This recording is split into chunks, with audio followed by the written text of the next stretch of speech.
안녕하세요. 안녕하세요. 자, 저희는 행주 브로스의 이면재 사진 플래너입니다. 반갑습니다. 네, 저희가 그 2주 만에 이제 찾아뵙게 됐어요. 원래는 지난주에 이제 녹화를 했어야 되는데 저희가 3월 중에 그 워크샵 등 다양한 좀 일정이 있어서요. 찾아뵙지 못한 점 진심으로 죄송합니다. 많은 분들이 이제 기대를 해주시고 있기 때문에 저희가 정말 좀 죄송하고요. 조회수를 보면은 많은 분들이 기대를 해주시고 있는지는 잘 모르겠어요. 그죠? 네, 여러분들 그래도 저희가 첫 번째 동영상을 올린 이후에 제 주변 사람들부터 모르시는 분들한테까지 다양한 피드백들을 많이 받았는데 그것들을 바탕으로 저희가 이제 오늘은 3대 금융사에 대해서 얘기를 한번 해드리려고 합니다. 3대 금융사요? 네? 근데 그 전에 효진 씨, 저희가 이제 첫 방송 이후에 좀 다양한 피드백을 아까 말씀해 주셨듯이 좀 받았는데, 그 중에 저희 그 1화 제목 중에 fit 재무설계라는 표현이 들어가 있는데, 많은 분들이 재무설계 좀 많이 들어는 보셨는데, 도대체 재무설계가 어떤 거냐, 또 재무설계는 사람들은 어떤 일을 하는 거냐 라고 좀 질문을 많이 해주셔가지고 그 부분에 대해서 답변을 좀 해주시죠. 네. 네, 여러분들 질문을 해주신 것만 해도 감사하고요. 네, 요즘 재무설계나 자산관리 이런 부분들 많이들 접하고 계실 거예요 아마. 근데 뭐 간단하게 말씀을 드리면은 재무설계라고 하면 이제 여러분들이 소득이 발생하시면 그 부분을 미래를 만들어 가는데 어떻게 효율적으로 관리를 할 것이냐라고 말씀을 드리면 될 것 같고, 사전적 의미로 말씀을 드리면 그 이제 여러분들 초록 검색창에 재무설계라고 검색을 해보시면 자신의 소득의 범위를 고려하여 소비와 저축을 합리적으로 설계하고 은퇴 후의 노후 생활까지 생애 주기별 재무 관련 목표를 세우고 이에 맞춰 자금 준비 등을 계획하고 실천하는 것을 말한다 라고 정의되어 있습니다. 어디 자꾸 보고 하시는 것 같은데.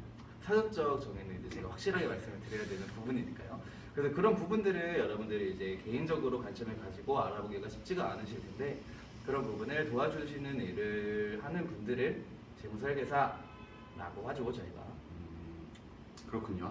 그럼 아까 처음에 이제 본론으로 들어가서 처음에 말씀해 주신 금일의 토픽이죠. 네. 3대 금융사. 3대 금융사는 도대체 어딘가? 답변을 좀 간단하게 해주세요. 3대 금융사 도대체 어디예요? 네, 여러분 3대 금융사라고 하면 이제 뭐 직장 생활을 하시는 분들은 다들 접하고 계실 텐데, 첫 번째는 은행이 있을 거고요. 은행, 두 번째로는 증권사, 증권사, 세 번째는 보험사. 보험사. 이렇게 세 곳을 저희가 묶어서 3대 금융사라고 칭하고 있습니다. 그러면은 지금 방금 말씀해 주신 그 은행, 증권사, 보험사가 도대체 어떤 일들을 하고 있나요? 은행, 뭐 증권사, 보험사 다들 많이들 들어보셨죠? 이제 은행이라고 하면 뭐 간단하게 말씀드려서 적금, 그리고 예금, 그리고 다양한 대출 상품들을 다루는 곳을 말하는 거고요. 네. 네. 증권사라고 하면은 다들 알고 계시겠지만 이제 주식이나 이제 주식을 묶어놓은 펀드 상품들을 운영해서 뭐 수익률을 내서 그 배당을 이제 지급해주는 일들을 하고 있는 곳이라고 생각하시면 될 것 같아요. 요즘에는 뭐 CMA나 뭐 ISA, 뭐 ETF 등의 상품들에 되게 관심들이 많으실 텐데, 이 부분들도 저희가 다음에 다시 한번 이야기해 드릴게요.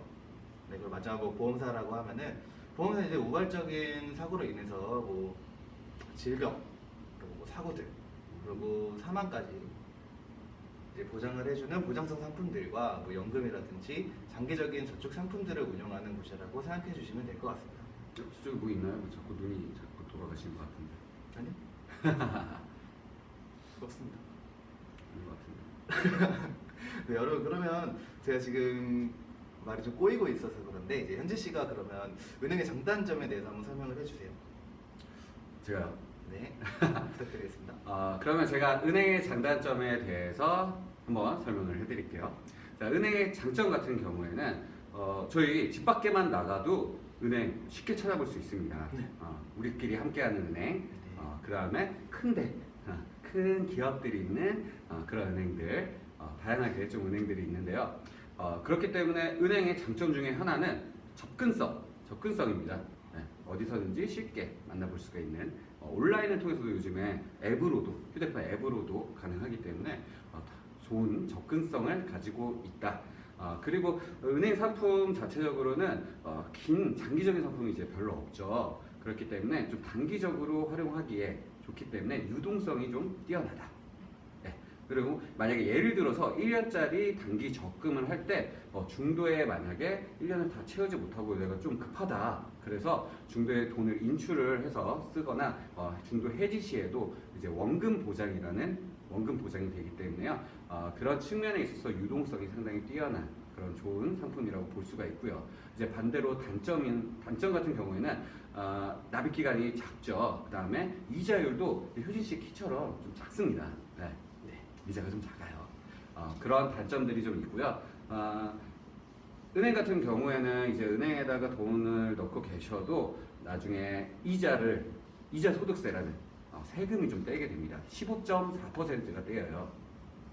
뭐 실질적으로는 이제 지방세 1.4%까지 포함한 15.4%가 떼이기 때문에 세금이 좀 나간다. 내가 벌어들인 이자에 대해서 세금이 좀 나간다라고 생각하시면 될 것 같아요. 그래서 수익률이 그렇게 많지는 않지만 좀 유동적인 측면이 있다. 그런 점들을 생각해 주시면 될 것 같아요. 네, 바로 이어서 증권사도 장단점 설명 부탁드리겠습니다. 자, 증권사도 제가 설명을 드릴게요. 그러면 아까 말씀을 해주셨는데 증권사 하면 생각나는 게 어떤 것들이죠? 저는 증권사 하면 뭐 주식, 펀드, CMA 정도를 알고 있습니다. 그렇죠. 주식을 많이 다루고요. 펀드 상품도 있고 다양한 상품들이 존재합니다. 그렇기 때문에 은행보다는 어떤 것에 투자를 해서 거기에 대한 수익이 발생하는 그런 구조이기 때문에 기대 수익률이 높다. 기대 수익률이 높다라고 생각을 해주시면 돼요. 장점 중에 하나. 그리고 3년에서 5년 목적 자금을 가지고 운용을 하기에 상당히 다양한 상품들이 있습니다. 그렇기 때문에 효율적으로 재테크하기에 3년에서 5년 정도 상품들 상당히 많기 때문에 효율적으로 재테크하시기에 그 정도 기간을 생각하신다면 유리한 상품들이 많이 준비되어 있다. 그런 장점들이 있다라고 보시면 될 것 같고요. 이제 반대로 단점 같은 경우에는 아까 말씀드렸듯이 기대가 이만큼 큽니다. 기대 수익률이 이만큼 높아요. 반대로 만약에 수익을 못 보는 경우도 당연히 있을 수 있겠죠. 그럴 경우에는 수익률이 좀 떨어진다. 원금이 보장이 안 되는 경우도 있다라고 생각해 주시면 될 것 같아요. 물론 이제 원금이 보장되는 상품도 있지만 그런 보장되지 않는 상품 같은 경우에는 금융계에서 저희 많이 쓰고 있는 표현이죠. 하이 리스크, 하이 리턴. 위험이 큰 만큼 수익도 더 크죠.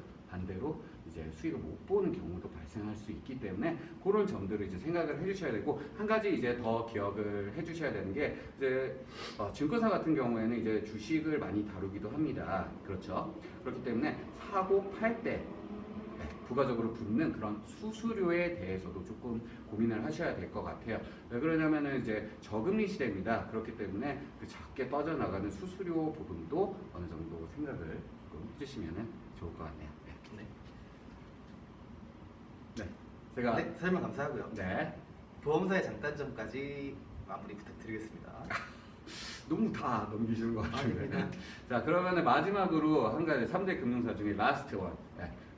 보험사가 남아있죠. 보험사에 대해서 말씀을 드리면 보험사 같은 경우에는 아까 좀 희은 씨도 설명을 해주셨는데 잘못 생각하시고 있는 부분이라는 게 조금 있어요.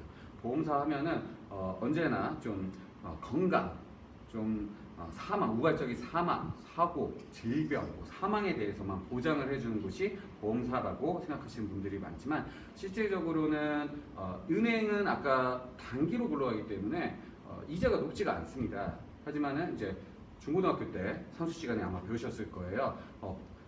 보험사 같은 경우는 복리로 굴러가게 됩니다. 연복리 구조이기 때문에 원금이 이렇게 있으면요 이자가 붙고 그걸 포함한 이자가 또 붙기 때문에 당연히 단리보다는 복리가 훨씬 더 유리할 거예요. 그렇기 때문에 장기적으로 좀 가져가시기에는 보험사 상품 좀 유리하다라고 보시면 되고 아까 은행 상품에 대해서 이자 소득세가 떼인다라고 말씀을 드렸는데 보험사 상품 같은 경우에는 5년 동안 만약에 납입을 하고 5년 동안 거치를 해둡니다. 그러면 이게 비과세 상품으로 전환이 돼요.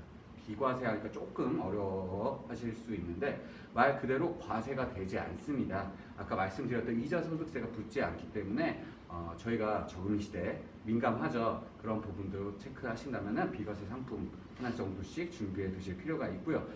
반면에 이제 단점 같은 경우에는 단점은 저희가 장기 상품입니다. 그렇기 때문에 사업비를 좀 떼어요.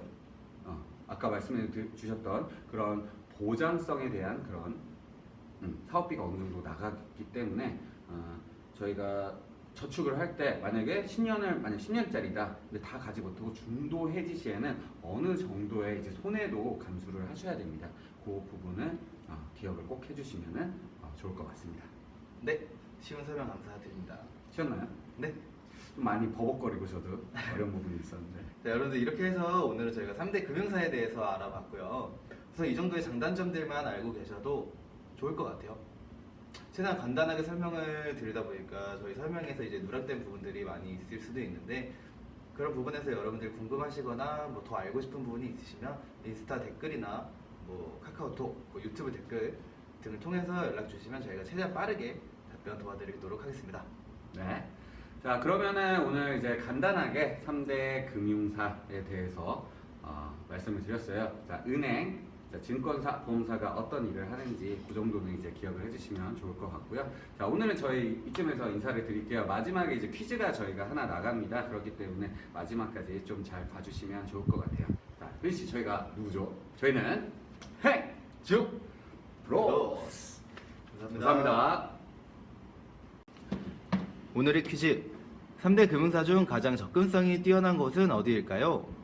1번 증권사, 2번 은행, 3번 보험사. 정답을 아시는 분들은 아래 나와 있는 연락처로 연락 주시면 정답을 맞춰주신 분들 중 3분을 추첨해서 스타벅스 커피 쿠폰을 증정해 드리겠습니다. 다음 주 이 시간에 만나요.